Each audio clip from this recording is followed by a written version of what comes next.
We are here with the executive producers and stars of The Better Sister on Prime Video. So first of all, let's go back to the beginning and tell me, what was your reaction when you found out who would be playing your sister?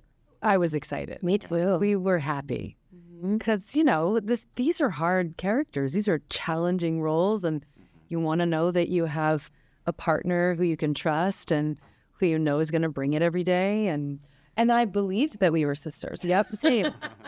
Like, I believed it was possible. Yes. And really in the realm of possibilities. yeah, and you know, and that I was the big sister, and which I am in real life, and I don't know, it just felt very correct in the you know when you're being well cast, and I felt like we were both being really well cast, and that it was going to be a fun partnership, which it was. Yeah, it was. The show will be released on May 29th, and I'm curious, are you both bingers or are you one episode at a time type of people? I'm a binger. I'm a binger. Sometimes I don't have the time to binge all that I want to binge. Yes.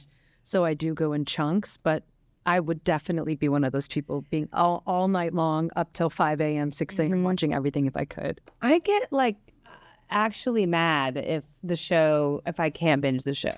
I get sort of like when something I love a weekly drop for our industry and for the culture, and there are things where I do want to like sit with it for a minute and before I get the next one. But in general, if something's coming and I don't get them all, I'll wait until they wake up, and then I'll start, and then I watch them all kind of in like a couple days. Talk about this murder mystery genre. It's so popular right now. Why do you think that is? You have a good theory about it. What is it? I was thinking about what Olivia said about what her dad said about we're all mysteries to ourselves. That was super cool. Yes. And that's what I'm always interested in. It's just the behavior. Well, I think it involves the audience, right? That's a big part of it, is that the audience is fully involved because they're doing the, assessing and, what are the clues, trying to figure it out. Investigating. Yeah, while it's all unraveling in front of them. And so I think inviting the audience into the mystery is always really fun. I personally, that's why they're hugely popular. And I'm not spoiling anything, but my reaction to the killer, I was completely shocked. And I'm curious, when you read the scripts or read the book, it's based on a book, were you shocked by who the killer was? I think I was shocked. I don't think I expected that. I don't know if I was shocked, but I definitely thought that I was excited that it could have been anyone, and at the same time, I think it was the exact right person. Right. And that felt very satisfying to me. Because once you start to know about the lies that are becoming unraveled, and you really start to understand the history of everybody playing in this field. What, when, where. When you do find out what happened, then you really do go, right. Yeah. It's the right thing. It is the right thing. And I loved watching Kim Dickens' character, the detective, trying to figure it all out. I've been a fan of her since Deadwood. All of us. Same. What was it like working with her? I mean, she's my dream. I'm just going to let you take that one. We're in love, except she's married and so am I. So it's a platonic love. We have a great dynamic in the show, and we really lived it in real life. It was summer in New York, and we were having a fling because we would go to set, and then we had a real try hard rule on our set that we were going to get people out home to their families for dinner. Yeah. She had her young kids with her, but I did not. My kids were at camp all summer. Right. So I would go home. I would give Kim a ride, and she lived literally around the corner from me in New York. So we went to dinner a lot and just sort of, had a New York summer together, which was super fun. And I'm a huge fan of her. So I would geek out over the fact that I was cool enough for her to even hang out with. You're cool. I mean, you are right. You are cool. I'm not as cool as Kim Dickens. Kim Dickens is real cool. Pretty cool. And so we went to see a lot of shows together, which was really also very fun. And it was great. I was kind of jealous of the relationship. No big deal. Meanwhile, I was still harboring that. You had your children. I did. I was home every night, like as fast as I could, to try to get home for bedtime. And they were having a fling in the city, and I was like, neither. I want to get invited to the flaying. I did get invited, but You did. We invited you. You did. It was always an open invitation, but you don't want to miss bedtime. No, you can't miss bedtime. Yeah. And I was doing a lot of, Kim and Bobby were investigating, and Max and I were there. We were doing these fun scenes with them, and we had a totally different relationship, but she's just like the heavenly, this woman. She's so good. She's so talented. She's so funny. She's just so surprising, and I don't know. I just loved being around her. The whole cast is Everybody. Yeah. Corey Stoll. I mean, I had to keep telling myself, don't hate the actor, hate the character. Right. Because the character is not, the best of people. But what was it like behind the scenes with Corey? Is he funny? Is he serious? He's like sophisticated. Yeah, he's like academic. You know what I mean? But he's really sweet and fun. And actually, because we just worked together again, which was so fun in a totally different experience. And finally, our families met. Oh, wow. And our sons are. Our sons fell in love. Totally. And then I met his wife finally. Yeah. And so we had this whole. We all had boys. All of us have boys. A lot of parenting boys. It was cool. Conversations. And so I feel like I know even a different version of Corey, which is like fun dad guy. And like, his sons are like, oh, dad. I mean, his one son's like, dad's so embarrassing, right? I'm like, oh my God, I know what this feeling is like. So I feel like I know him even more. So he's all those things. But, he's like sophisticated elegance, like reading a really smart book. Yeah. Off somewhere on set, like that kind of vibe. He's just cool, man. He's just cool. Your characters, Chloe and Nicky, they are sort of traumatized by and haunted by past traumas.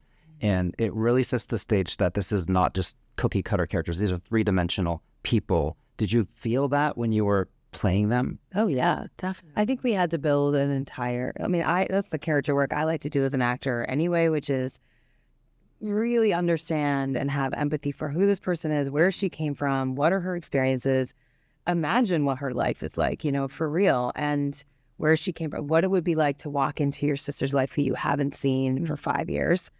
And the last time you saw her was at a funeral for your parent, that's how estranged we are. I am a sibling. I can't imagine not talking to my sister for 5 years. I couldn't imagine it. So I feel like you do all that work. You bring all of that to it. And then you just be present in the moment, like when we're actually playing together. And it just sits there in the, you know what I mean? It informs everything if you've done the work. So I love that we had a book. I love that we had scripts. I love that we had these incredible conversations with our collaborators, with each other, and that I truly am visited by the past in the show, So my own father served in Vietnam. It felt very close to me, that relationship, that idea, coming home as a vet from a war that America did not like, being spit at, I would have to imagine what his reality was, how it would have, the impression it would have made on me. And so I loved that we had as much as we did. Sometimes you don't. Sometimes it's thin and you're doing a lot of that. You're just like making it up and it's not a shared reality. So this was a very much a shared reality where it really all comes together for this family. You're like, okay, I get it. The little things, like when I walk in, they say he looks just like granddad. I had a granddad. He was a big guy. When I first met Max, I was like, I'm going to say he looks like our granddad, which is the way to say, like, we're connected. It's deeper. It's generational. That was just little things like that would come out because we'd done this great work figuring out who they are when they show up. And when we meet them in the first episode, they're very estranged, but they, it takes a murder, but they eventually, start getting to know each other a little bit more. And was that sort of a fun way to play these characters? Yes. I mean, it was such a journey from where they start to where they finish. And that's the real, like juicy joy of these two women, like being thrown into this unusual experience and this out of body thing. That's so dramatic, yeah. And then this son character, what's happening to him, which just throws everything else upside down. We really took a big journey. Like, talk about an arc, right? These two got to have a very visceral, very visual arc to their relationship. But that was fun. And when we started being able to work together, so that's when it started getting really fun, because it was fun. Felt like the show. Yeah, was fun to like be against each other. But, you know, we got to the point where we're like, okay, we really need to work together to make anything come to fruition here. Yeah, that really did feel like the legs. I also loved what we hid from our son, right? So what we played in front of Maxwell and what we played when it was just the two of us. And that it was like you're seeing a lot of sides of them, the audiences, you know, which I thought was really juicy. There's multiple, I mean, like, what human beings, right? Multiple things can be true at once. And that's what's happening here is they're having to do something in front of their son. They're doing something. They think they're being honest, maybe not. Somebody's doing something else. And it's all true for one perspective, or it's all like a real... one character thinks that these are the things that need to happen to protect and move forward and you know, all the things. And it could be a very different experience for someone else. Just interesting. I want to talk about that instantly iconic white dress covered in blood in episode 1. Did you kind of feel like a badass walking around set with that? I mean, there's always something really interesting about being covered in blood. I feel like I do a lot of that in my work. And there's a weird combination of things that happen to you. But specifically, that dress was chosen for that reason, that stark white color and that bright red color. Stacy, our amazing costume designer, she really found the perfect thing, right? To also create that, like when you see Chloe for the first time with that rigid haircut and severe control kind of thing, and she turns around and you walk with her through the party. Yeah. And you see that physicality, like that physicality is very specific to who she is and why she does. It's the woman who keeps it tight. Yeah, she keeps everything tight, real tight. Yeah. And it's important to her. That image, that facade, that like, you want to be me. That's right. Is important to her. Everybody wants this. Everybody wants to live like this. That's right. And at the same time, you know, she's covered and filled with inner shame and guilt about who she is and what she's done, and yet still drive forward. So yeah, that dress was a kind of big part of that sequence and a kind of its own, I don't know, thing for the pilot, I guess. Also, white is what the good is what the good wear. That's right. It's all a facade. It's all a facade. And how would you describe Nicky's clothing style? She's a little bit less polished. Much so, very much so. Well, she's poor, so that's part of it. She's not wearing Chloe. Literally Chloe, the brand. Yeah, Chloe wears Chloe. You know what's interesting is Stacy Patat, the costume designer, and I talked a lot about Nicky is a fish out of water. She's entering a rarefied world that is not her world, as she comes with a suitcase. What's in the suitcase? What went into the packing? Like, how did she think about, okay, I'm comfortable. I want to, you know, I'm free spirit and I'm like sort of an artist and I want to be comfortable, but I'm also going to Chloe's world. I'm seeing my son for the first time in a long time. Like, I want to feel better than I really am on the inside. You know, I have to project something put together because she expects me to be a mess. So be a little more put together, right? So some of it was really based on that, like what is in that suitcase. And then ultimately I stay and I get to start borrowing her clothes. So now what does that look like? And I love sisters who share a closet. That feels very real to me. And that was fun too. But yeah, Nicky's, she's sort of a hot mess, you know? And I always, when I put together a wardrobe, think about where does my character shop? Yeah. Where does she shop? How does she buy her clothes? You know, does she, and I think Nicky is a vintage and she's not worried about a bootcut jean if that's where her jeans are, you know, if it's not in style anymore, she doesn't care. Like, she doesn't live in a place where anybody cares. One of my favorite scenes is at the top of episode 6, and there's a courtroom hallway scene where you're kind of going at each other physically. There's punches, there's slaps, there's lipstick on the wall, I think, at one point. That must have been a really fun day on the set. It was a fun day. It was a fun day on set.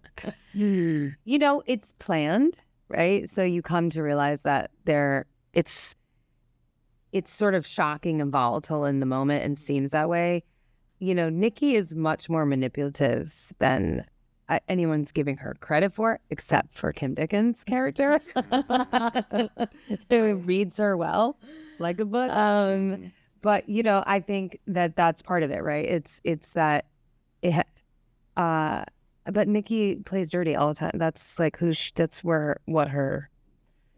her background, her MO. So it was just a little bit of playing dirty and like roping Chloe into something and surprising her and not letting her in on it. Like everything, I don't let her in on anything. Well, we love talking awards at Gold Derby, and you were nominated for The Sinner at the Emmys. You were nominated for 30 Rock and for Modern Family. Yes. What would it mean to you for The Better Sister to get some love from the Emmys? Below the line, above the line? Well, you always want your crew to get attention, and the writing is so great. So I'd love to see the writers. Same. I think Jessica is great and deserves all the love. But these are super complex characters, and honestly, we want the audience to love it first. Any awards are always. It's not why we do anything. We were, you know, it's not why Definitely we're working on this show. Definitely. I'm so happy anybody enjoys it, loves it. I want it to feel iconic, you know, I do. And if anybody, if our peers want to give us some love, great. But like we made it for an audience to really enjoy. Yeah, and we made it for us, honestly, right? Yeah. Why do you ever take anything because you want to have a creative I mean, I don't know about everybody, but I want to have a really fulfilling creative experience. The real win for me, because sometimes I just feel like, you know, some of the things that I watch, I'm like, how did that not get any love? Like sometimes I don't understand how it works, but the process of doing it, doing of it, that's it. That's why I do it. That's why I think we do any of this stuff. So love from other people that enjoy the show. Oh my God, thank you. Amazing. Like that would be incredible. But truly, I feel like the real win is Halloween costumes.